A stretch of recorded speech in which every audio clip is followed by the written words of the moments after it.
Próxima atração no canal 25.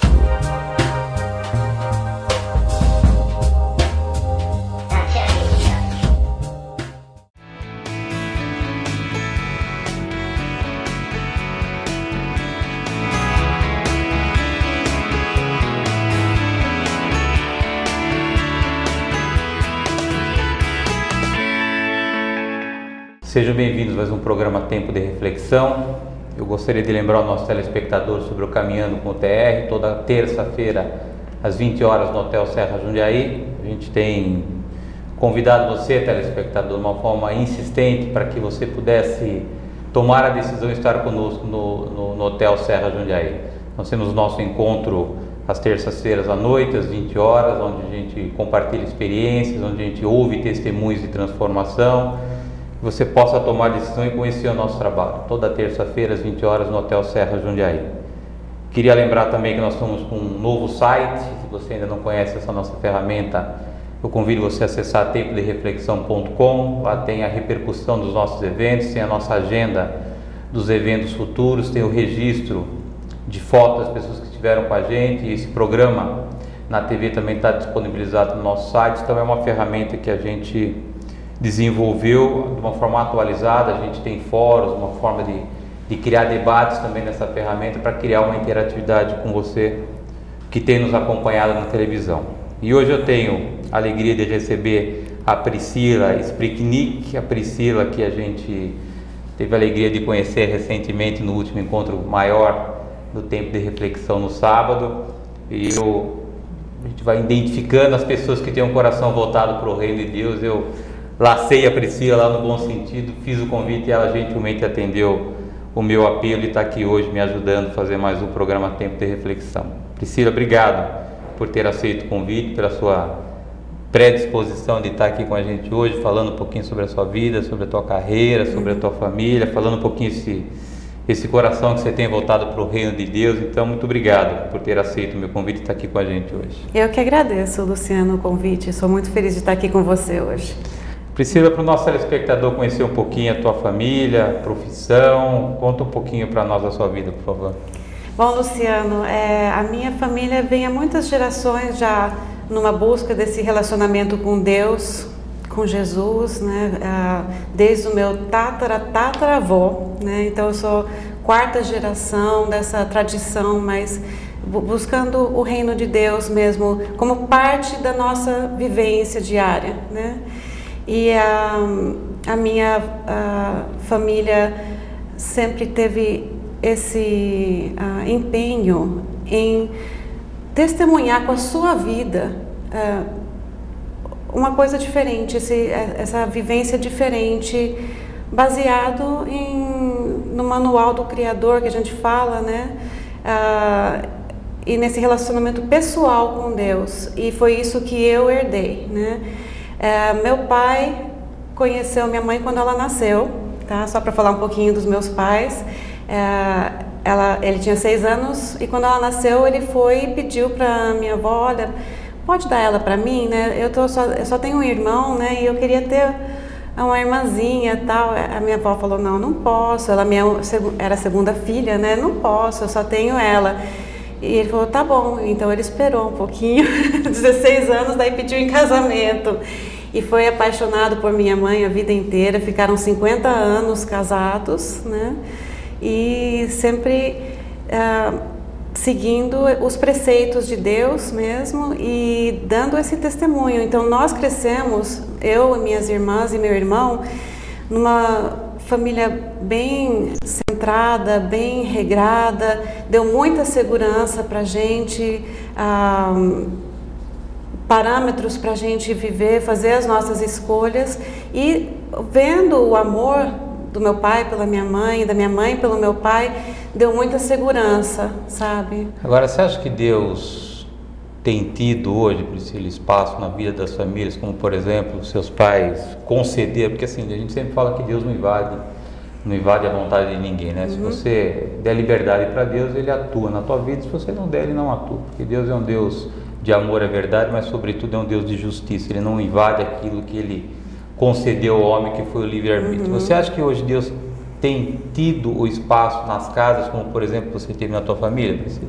Eu acho que está ficando cada vez mais raro, infelizmente, Luciano, e as famílias estão se desfazendo.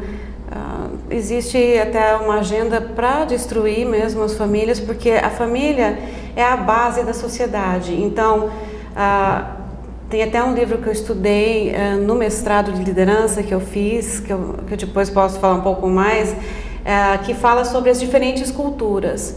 E diz nesse livro que as culturas onde a família é forte, a lei é fraca. Significa o seguinte: quando a família tem uma estrutura forte, não é necessário leis e punição para controlar o comportamento das pessoas. A pessoa já recebe toda essa instrução, esses limites, ética de comportamento dentro da família, né? Então a gente pode ver todas as sociedades onde a estrutura familiar é forte, não tem tanta dependência do governo fazer por aquela família, pela sociedade, a lei impor regras e tudo mais, e castigar e punir, porque a própria família já cuida disso, né?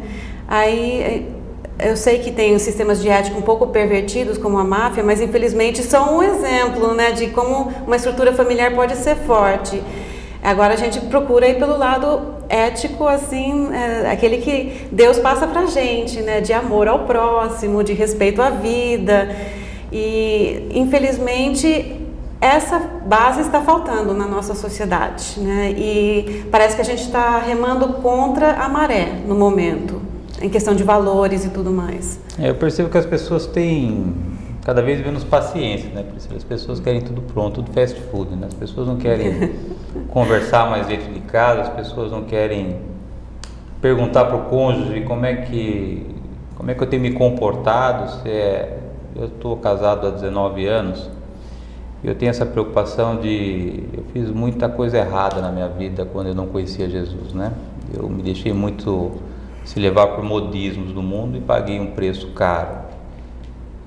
E se o preço fosse pago apenas por mim, não teria problema, né? Mas eu acabei transferindo para minha família parte das minhas atitudes erradas.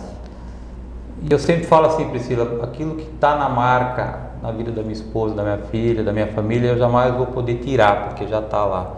Por mais que a gente queira fazer hoje, não há como compensar aquilo que a gente fez. E eu procuro todo dia ser um pai melhor, ser um marido melhor, e a gente sempre pergunta onde que eu preciso melhorar.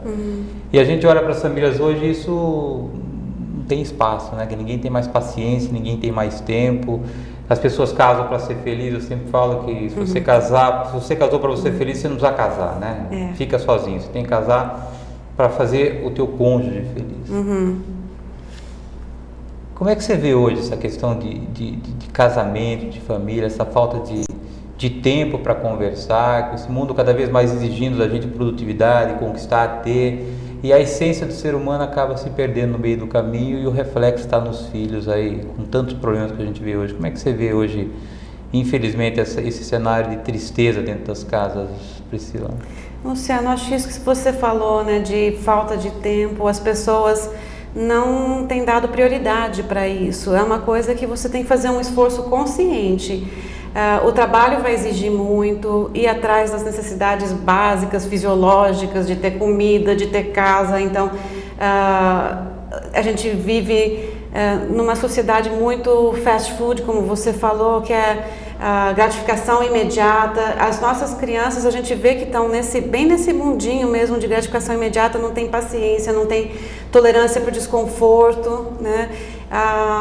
Eu observo, por exemplo, na sociedade americana, quando a gente vai passear lá, eu cresci nos Estados Unidos, né? Passei uma boa parte da minha vida lá, e lá já está num ponto assim que tudo é voltado para o seu conforto, para a sua saúde, assim, você não passar a mínima dorzinha e tal.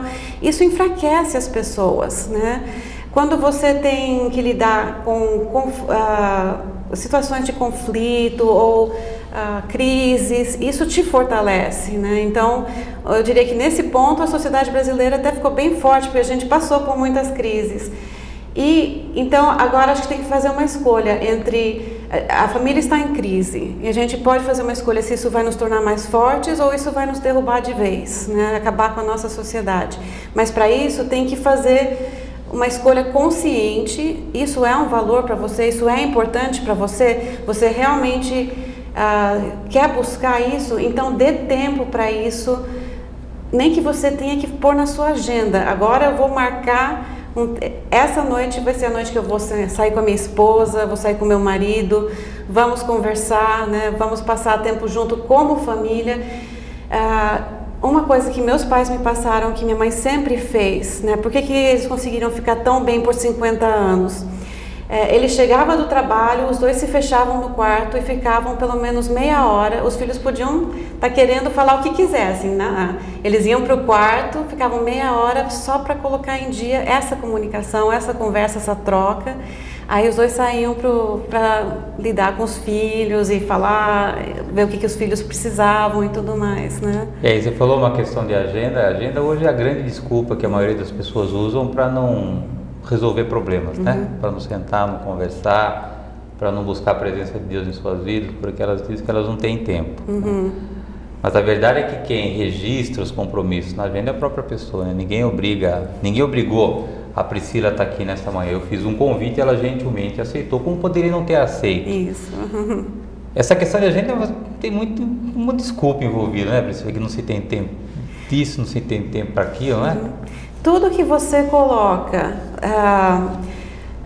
dá poder a condições externas, você está se colocando no papel de vítima, tá? Você fala assim, eu não tenho tempo porque meu chefe fica exigindo demais, porque eu tenho que fazer isso, tenho que fazer aquilo. A palavra tem que já quer dizer que você está passando o poder para outra pessoa, para outra circunstância. A hora que você fala, eu escolho, eu assumo a responsabilidade pelo que eu vou fazer, eu vou escolher minhas prioridades, aí você sim está sendo uma pessoa autônoma, adulta, né, responsável por si mesmo. É que a definição de liderança é isso, começa com a autoliderança, eu escolho. Mesmo que você, lógico, todos nós temos obrigações no trabalho e tudo mais, horários para cumprir, mas sempre é uma escolha sua. Eu encorajo as pessoas a nunca passarem essa escolha, nunca dê esse poder para mais ninguém, tá? Sempre fique com você, esse poder de escolha. E saiba que até tira o peso, né? Porque tudo que é obrigação é peso, né? Então, quando você faz porque você escolhe, é gostoso. E quando é por obrigação, aí fica chato, aí fica desagradável. Então, se eu escolho estar num lugar, aí é gostoso para mim, porque fui eu que escolhi. Tá bom, Priscila, vou pedir a tua licença para um rápido intervalo. Na volta nós retomamos o assunto com a Priscila Skripnik. Nós voltamos no instante.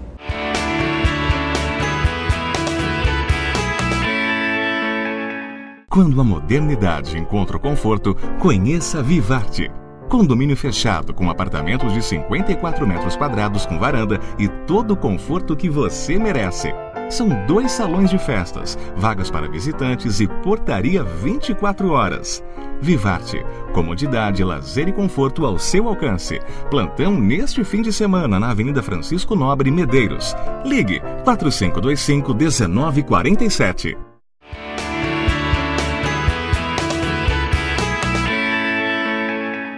Voltamos. Nossa convidada de hoje é a Priscila Skripnik. A Priscila que gentilmente aceitou o meu convite para estar nos ajudando a fazer mais um programa Tempo de Reflexão. Agora, Priscila, a gente claramente percebe a tua história de família, o exemplo dos teus pais, antes de seus pais, esse posicionamento diante do reino de Deus, que você também tem um coração voltado para as coisas de Deus, né? Também pela educação e por aquilo que Deus também tem feito na tua vida, né? Como é que você consegue conciliar hoje? E a gente sempre diz, telespectador, que nós trabalhamos, nós temos família, nós temos a nossa crença em Deus, nós temos os nossos problemas, as nossas dificuldades. Então não há nada diferente daquilo que você tem vivido também na tua vida. A gente tem todos os dias um desafio de poder ser bem sucedido, no sentido de ter uma vida equilibrada, uma agenda equilibrada. E a gente sempre promove aqui, Priscila, a discussão de que nós somos exatamente iguais a todo mundo. O que nós temos talvez diferente são as nossas prioridades, buscar primeiro as coisas do reino de Deus. Como é que você consegue conciliar trabalho, família, esse coração que você tem voltado para fazer as coisas de Deus? Como é que isso é na tua vida? Olha, o Sérgio, meu marido, sempre me apoiou muito, né? Quando eu tive meu filho, a gente casou em 1995, quer dizer, já vai fazer 17 anos também. E quando eu tive o filho, ele assumiu tudo para eu ficar. Minha missão era, né, cuidar do nosso filho.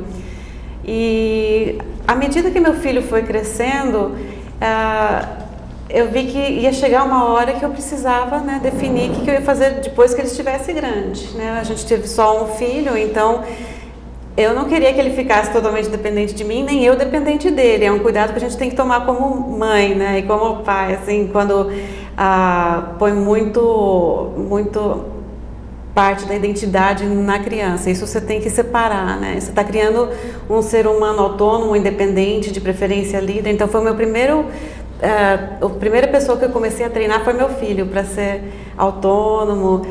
Desde pequenininho eu sempre encorajei isso nele. Eu respeitei os passos de evolução dele, de desenvolvimento dele. Eu nunca tentava apressar nem segurar, eu deixava ele ir no ritmo dele. E quando ele estava lá pelos 6 anos, eu fiquei praticamente por conta dele até essa idade, né? Fazia alguns trabalhos voluntários, liderava grupos de discussão, de estudo bíblico, por exemplo, e foi aí que eu comecei a receber algum treinamento de liderança para ser líder desse grupo de discussão. Aí eu fui acompanhando as etapas dele. Ele entrou na escolinha, eu assumi também o grupo de coordenar os professores da escolinha desse grupo de estudo, né? E sempre fazendo trabalhos a nível voluntário, eu acabei descobrindo um chamado, uma vocação minha. Quando ele tinha 6 anos, apareceu a oportunidade de eu fazer um mestrado, onde o professor vinha dos Estados Unidos, da Califórnia, aqui para São Paulo. A gente fazia 20 horas presenciais e aí mandava tudo por e-mail, os trabalhos, né? Tinha que ler os livros, fazer trabalhos práticos, fazer relatórios e passava por e-mail. E foi na área de liderança organizacional. Me interessou porque falava que isso capacitava para dar aula, e era uma coisa que eu vi que eu gostava, era de trabalhar com pessoas. E foi nesse mestrado que eu fiz um curso chamado Entendendo Sua Vocação, onde descobri qual era o meu perfil, né? Que dentro da tipologia do Carl Jung, que era contemporâneo com Freud, ele criou 16 tipos, assim, onde as pessoas se encaixam em diferentes nuances, né? Perfil de motivação, preferências naturais, como que você gosta de aprender, como que você gosta de tomar decisões, esse tipo de coisa. E eu aprendi que o meu perfil era de conselheira, dentro do temperamento idealista, era de conselheira.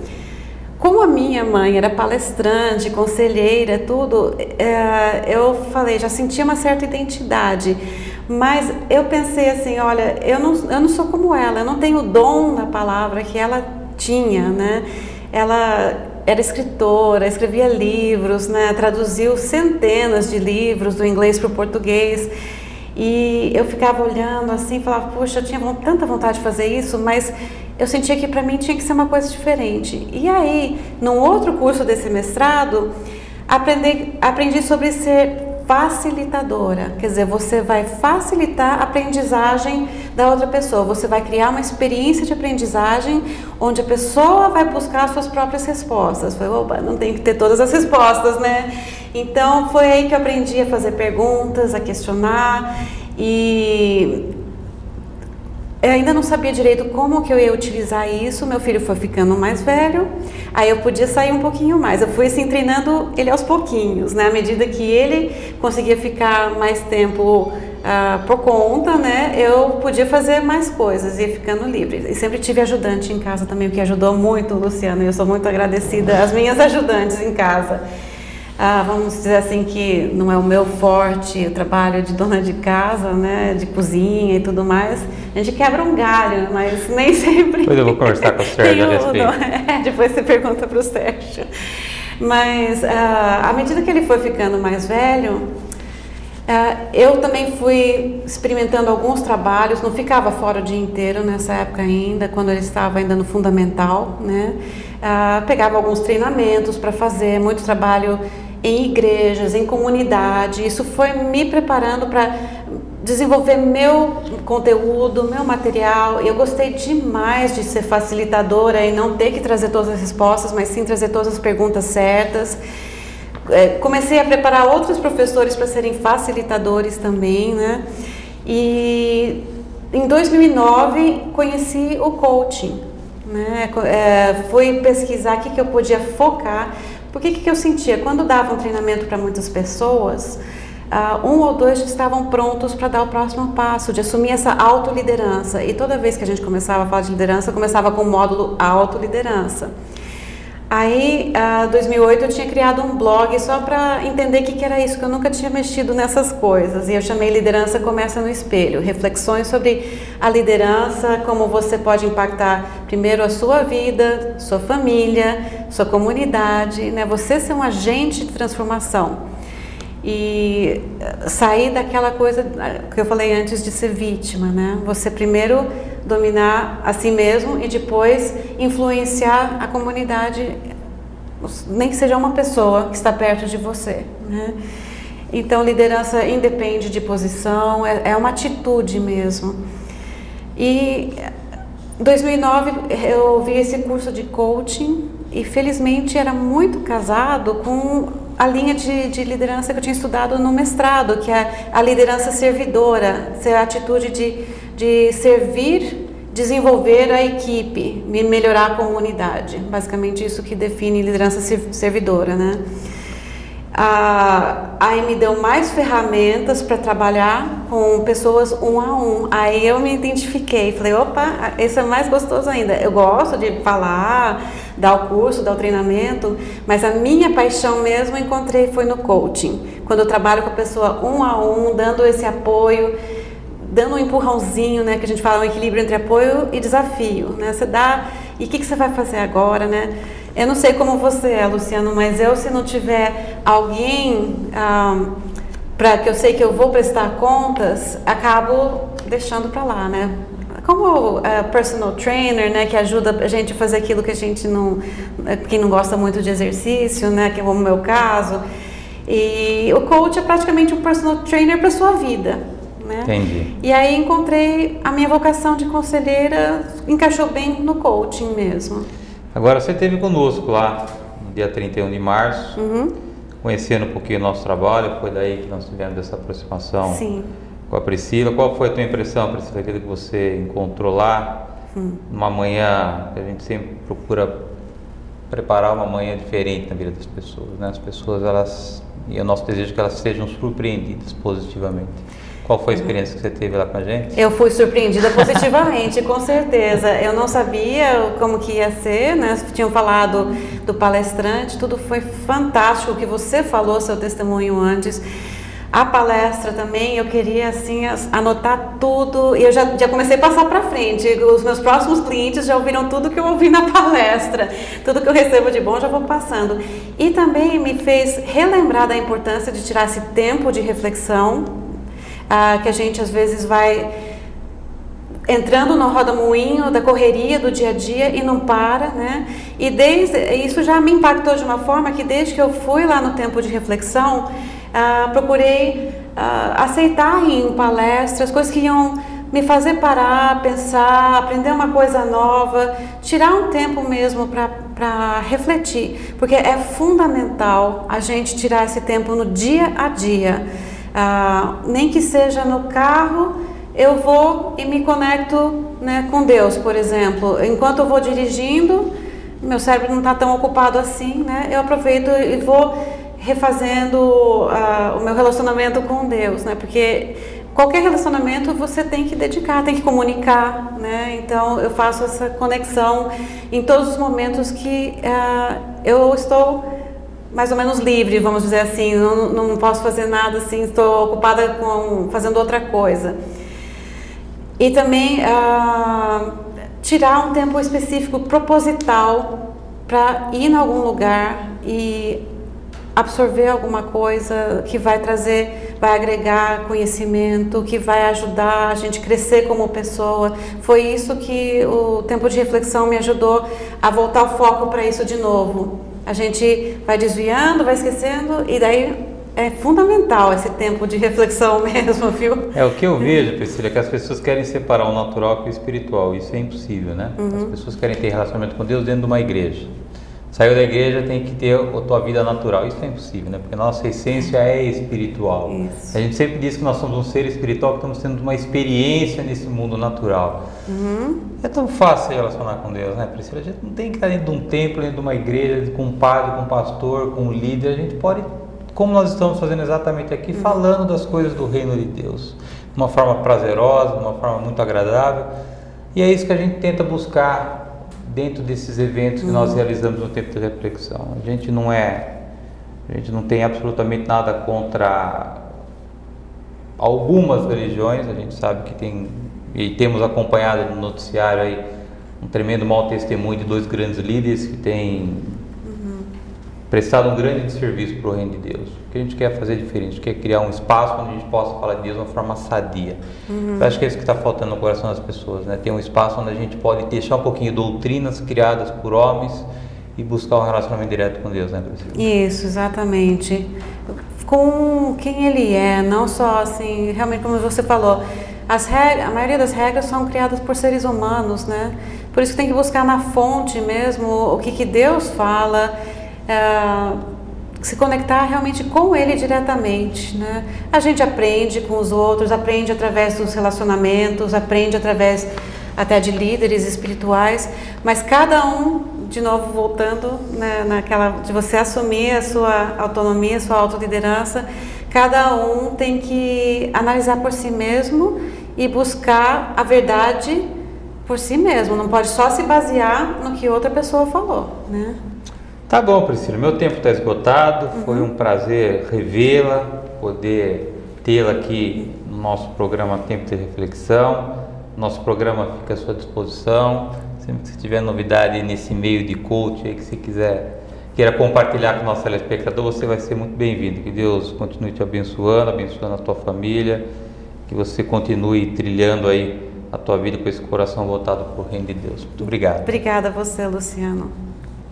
Obrigado você, telespectador, por estar nos acompanhando em mais um programa Tempo de Reflexão. Insisto para que você tome a decisão, e a gente tem dito para algumas pessoas que se você quiser mudar de vida, você tem que tomar decisão. E decisão é uma coisa individual, você tem que tomar, não dá para você delegar decisões que você tem que tomar para outra pessoa tomar para você. Então que você tome a decisão, deixar um pouquinho do preconceito, um pouquinho da vergonha de reconhecer Deus em suas vidas, que você possa estar conosco no Hotel Serra Jundiaí toda terça-feira às 20 horas. Muito obrigado pelo teu prestígio. Eu aguardo vocês na próxima semana. Até lá.